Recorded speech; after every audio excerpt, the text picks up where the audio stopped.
Episode 40, October the 4th to the 8th, 1914.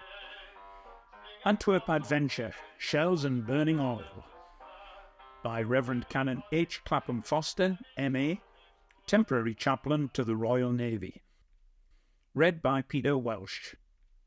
The author of this lively account of the stand made by the British Naval Division in defence of Antwerp was a padre attached to the 2nd Naval Brigade. As such, he shared the adventures of the men and most graphically describes the heroic resistance which ended in inevitable retirement. The news that we were to leave immediately for France spread very quickly round the camp, and among the men there was a scene of boundless enthusiasm. Loud cheers were raised as they hastily dressed and got their kits together. There was no time to lose. Breakfast was at 7 a.m. and at 8 we were told the transport would be ready to convey our baggage to Dover. The 2nd Royal Naval Brigade started on the march to the pier at about 9 a.m. amid scenes of great enthusiasm, 2 brass bands and a drum and fife band accompanying them.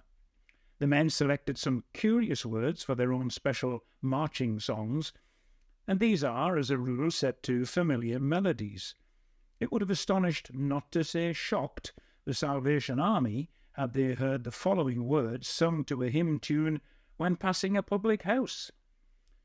"There's a man selling beer over there. There's a man selling beer over there. Over there, over there, over there, over there. There's a man selling beer over there." Another favourite ditty with men on the march is a song with a somewhat unsavoury refrain. "Wash me in the water where you wash your dirty daughter, and I shall be whiter than the whitewash on the wall." This song is sung by all regiments, and it would be interesting to find out who originally invented it. Singing such ditties as these, we marched from Bettis Hangar to Dover. We were accorded a magnificent reception in the streets by crowds of people who cheered lustily and waved flags and handkerchiefs as we made our way to the pier. At about 5 o'clock our men commenced the somewhat dreary task of getting the baggage on board. We took with us, besides field kit, our base kit and first line of transport kit. At about 9:30 we were ready to sail, so well had the men worked. In a short time we were under way and slowly sailing out of Dover harbour. It was a strange, not to say uncanny, sensation to be leaving one's native land on active service for the first time. Our escort, consisting of 2 destroyers, kept close to us during the whole of the night. The voyage, however, proved to be uneventful, and at about 4 a.m. on Monday, October the 5th, we anchored off Dunkirk. For 8 weary hours we lay off Dunkirk awaiting orders in a choppy sea. At last a French destroyer came alongside, and a somewhat portly French naval officer shouted through a megaphone that we were to proceed into harbour and moor at the quay. It was just about noon when we entered. Those were stirring days, the Tipperary days we might call them, and the war was but 2 months old. The cheers from troops and civilians on shore, re-echoed by 1,000 throats on our transport, stirred the emotions, and will live in the memories of those who heard them to the end of life. But the most moving incident of all was when our brass band came up on deck and played the Marseillaise. Nothing delighted the French more than this little compliment, and they cheered again and again as the ship moored at the quay. Our actual destination, so far, had been unknown, but on getting to the quay we were told that we were to entrain for Antwerp immediately to take part in the defence of the city. The first train did not leave the quay until 10:45 p.m. with the Nelson and Howe battalions. We had but little food, and that consisted of bully beef and biscuits, with nothing to drink. Each man received 120 rounds of ammunition before getting into the train, and our commandant, Lieutenant Colonel George Cornwallis West, addressed us. He said there was a possibility of the train being attacked in the night, that it was uncertain as to whether or not the railway line had been cut by the Germans. "Remember, you are British," he said in conclusion, and I am sure you will give a good account of yourselves." A tremendous cheer greeted this remark, and it echoed and re-echoed through the lofty sheds on the quay. The men, weary with their labours and the long wait, tumbled into the troop train with evident joy, in spite of the fact that the journey might be fraught with danger and uncertainty. At about 2 a.m. on Tuesday, October the 6th, we crossed the Belgian frontier. At all the smaller stations on the line, in spite of the early hour, crowds had turned out to greet us. At the more important stations, such as Dixmude and Tielt, large numbers of people brought the men presents of fruit and cakes. Sometimes the train would stop out in the country, where there was no station near, but from a small cottage an old peasant woman would come tripping out with a monstrous jug of hot coffee, with which she regaled the men. All along the line we received the same royal reception. There were signs about 9 a.m. that we were drawing near to a large and important town. So far our journey had been passed amidst peaceful surroundings, but now, as we looked out of the carriage windows, we saw quite plainly the first signs that a war was really being waged. Shrapnel could be seen bursting quite distinctly in the vicinity of Antwerp, and 2 captive balloons were up in the sky directing the German fire. Hundreds of Belgians were busily engaged on both sides of the line in constructing entrenchments, and many fields had been flooded to put a check on the German advance. The Marine Brigade of the Royal Naval Division, composed almost entirely of regular troops, had reached Antwerp on the night of October the 3rd. Never have war-worn warriors been more delighted to be relieved than were the Belgians when the Marines took over the trenches facing Lierre and enabled them to get a much-needed and well-deserved rest. Armoured trains with gun crews formed of British bluejackets got into action on October the 4th and did excellent work. We of the 1st and 2nd Naval Brigades were due to enter Antwerp on the evening of October the 5th, but the unfortunate delay at Dunkirk meant that we arrived some 12 hours late. October the 6th, the very day on which we arrived in Antwerp, was a momentous day in the history of, quotes, the second strongest fortress in Europe, end quotes, and what happened then really brought about the fall of the city earlier than the Belgians expected. During the day, after a fluctuating night engagement, the exhausted Belgians were driven back by the enemy in a furious assault from the direction of Lierre, backed by powerful artillery. The Marine Brigade, which had continued to hold its position most gallantly and against overwhelming odds, was unable to do anything else but follow suit. It will be seen, therefore, that the 1st and 2nd Naval Brigades really arrived too late to attempt to save Antwerp, because the Germans had now established themselves on ground from which they were able to bombard the city with their powerful howitzers with the greatest of ease, to meet which we had only the few naval guns at our disposal and the small guns on the forts in the inner ring. We arrived in Antwerp shortly before 10 a.m. on Tuesday, October the 6th. We were met at a suburban station by the Civic Guard and several important officials, and then came our march through the streets. It is impossible to say whether or not the people looked upon us as the saviours of their city, but we shall never forget the reception they gave us. Charming Belgian maidens pinned little flags made of silk onto our tunics, and attempted to embrace 2 of our officers, greatly to their embarrassment and confusion. Large jugs of light beer were brought out of houses from which the men filled anything that would hold liquid. The scene was one of indescribable enthusiasm, but all the time the distant boom of guns sounded on our ears and seemed to strike a warning note, telling us that, though it was fine then, the storm might burst at any moment. We marched about 4 miles to a place on the outskirts of the city, where we had a most welcome rest. The officers were billeted out for their meals to various houses. I found myself in a house where the only occupants appeared to be 3 old ladies who could not speak a word of English. I made them understand, however, that I was ravenously hungry. The table was quickly set, and I was provided with a delicious omelette and some fried ham, with a bottle of light beer to wash it down. Afterwards, feeling in need of a sleep, I went upstairs to a bedroom and was soon in peaceful slumber, in spite of the boom of guns which every hour seemed to be drawing nearer. After a glorious sleep of about 2 hours, I was suddenly awakened by a loud knocking at the door and a voice shouting something in Flemish. The voice sounded rather agitated, and I expected at least that the enemy had broken through and that a German officer was about to walk upstairs and demand my instant surrender. It transpired, however, that the brigade had fallen in and was about to move off. Rested and refreshed, we marched away, amidst renewed cheering, to further excitement. A march of some 5 miles brought us to the village of Vieux-Dieu, a quaint spot on the confines of the city. Here we halted and were told that we were to rest a short time before going up to the firing line.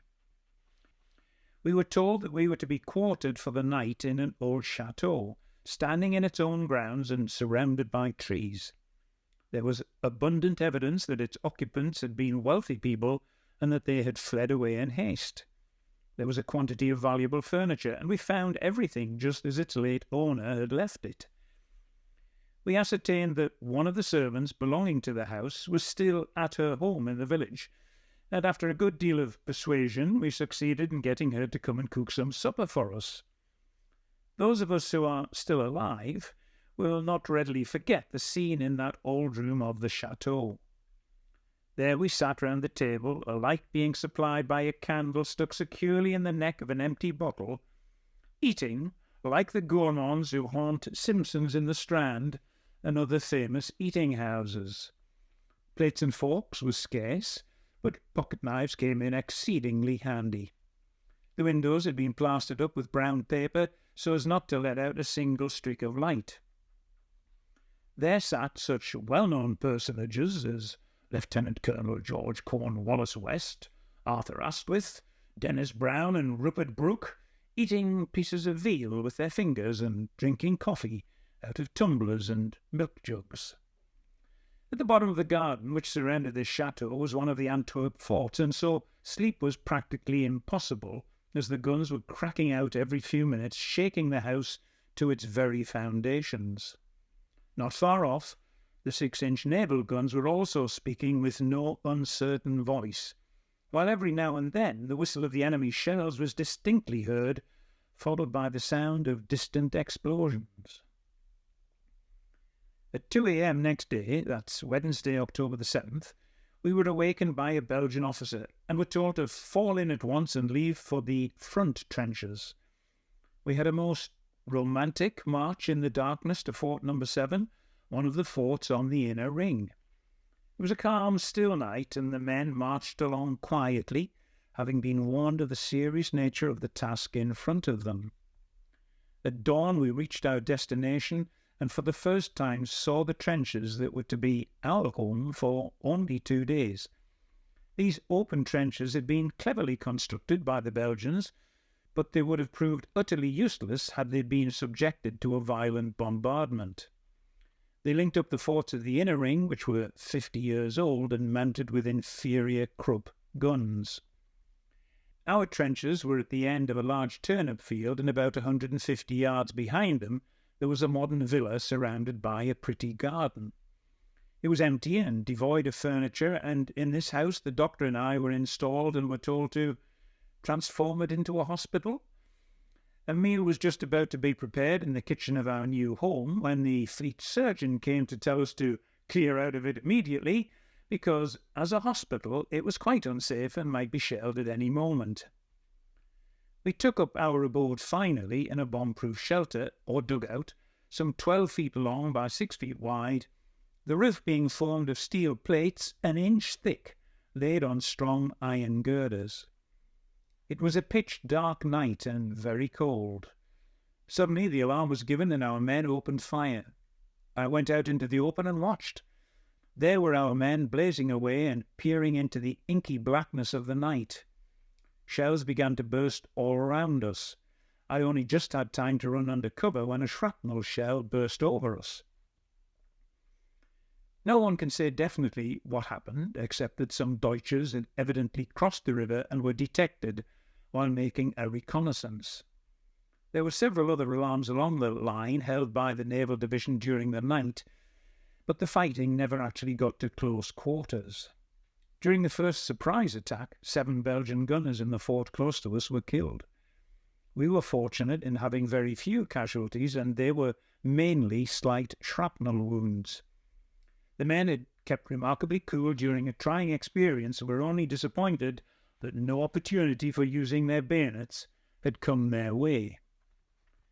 The brunt of the Antwerp fighting came undoubtedly on the Marines, and it is impossible to speak too highly of the courage and bravery they displayed while holding their part of the line against the repeated onslaughts of the enemy.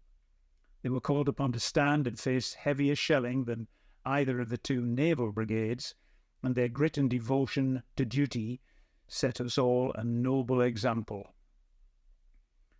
When Thursday, October the 8th dawned, both officers and men looked exhausted and fagged out.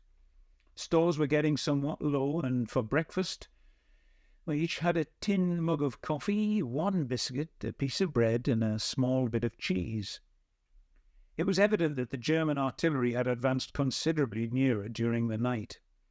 I went up into an observation post and saw quite distinctly, with the aid of field glasses, German gunners getting a heavy gun into position. The stream of shells overhead never ceased, and we got so accustomed to it as not to notice it.